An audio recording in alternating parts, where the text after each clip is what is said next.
Welcome to this custom-tailored deep dive. I mean, imagine dropping $5,600 on a top-of-the-line 4K AV router. Right, for like up to 18 TVs, which is a lot of hardware. Yeah, exactly. You pull it out of the box, you look for the Wi-Fi setup, maybe the companion app, the Ethernet port, and, well, there's absolutely nothing. A total digital blackout. Right. So our mission today is to explore this device, the HDTV Supply WolfPack Secure 18 by 18 switch. It is built like a digital fortress. Okay, let's unpack this. Why would a high-end AV switch need to be completely cut off from the world? Well, because in highly sensitive environments, standard AV equipment is basically a Trojan horse. Usually high-level security relies on complex software firewalls to monitor network traffic. But what's fascinating here is that this device achieves security through total physical isolation. So it's not about the software at all. Exactly. It uses HTTP 2.3 compliance.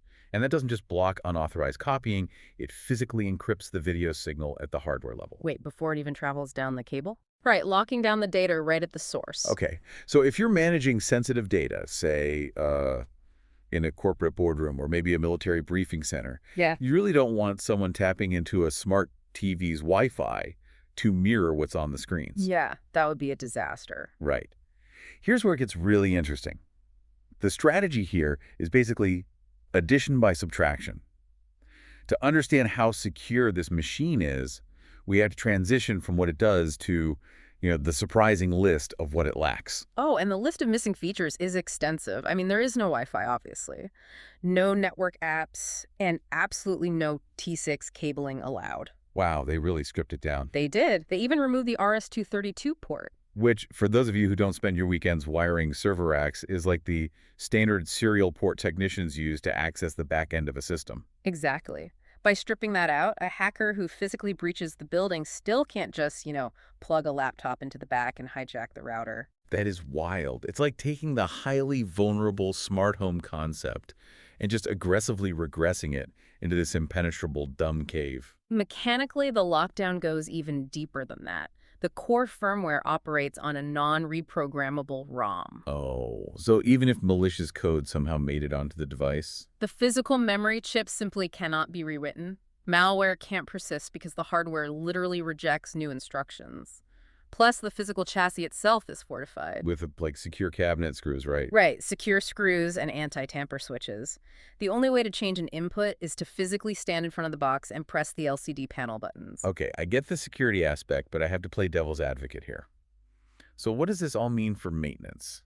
Well, it changes things. Yeah, if I'm the IT manager and I can't just push a software patch from my laptop to fix a bug, doesn't this make my job a nightmare? If an input port breaks, does the whole network go blind until I physically drive down there with a screwdriver? You'd think so, but they bypassed that problem using a highly modular backplane. Oh, how so? Instead of one massive interconnected circuit board where one short fries the whole machine, the system is split up. It uses 36 individual, one-port slide-in HDMI cards, 18 inputs, 18 outputs. Kind of like sliding game cartridges into a retro console? Visually, sure, but mechanically, it's vastly superior because of its hot pluggable design. Wait, hot pluggable, like you can swap them while it's running? Yeah. If you pull a cartridge out of a retro console while it's running, the game crashes. With this switch, if an input card burns out, you don't power down the entire $5,600 machine. You just pull out the bad card and slide a fresh one in. Are you serious? The system doesn't shut down. It doesn't even blink. The other 17 screens just keep playing uninterrupted. It even features backup power supplies. Oh, wow. So you're not just paying for pristine video quality, you're paying for guaranteed zero downtime. Exactly. If we connect this to the bigger picture, it guarantees zero downtime.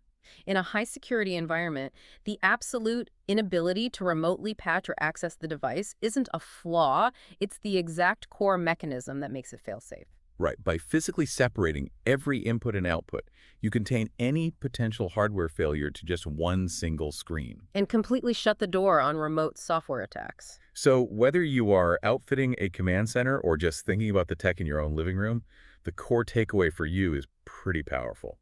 When you step into the most secure environments, Physical hardware, total isolation, and modularity completely trump remote connectivity. The safest digital halt is one with no digital doors at all. Exactly. And this raises an important question. As our everyday consumer devices become increasingly wireless, app-controlled, and tethered to the cloud, are we inherently sacrificing our own personal security just for a little convenience? I mean, will the ultimate luxury in future technology be devices that simply cannot connect to the internet?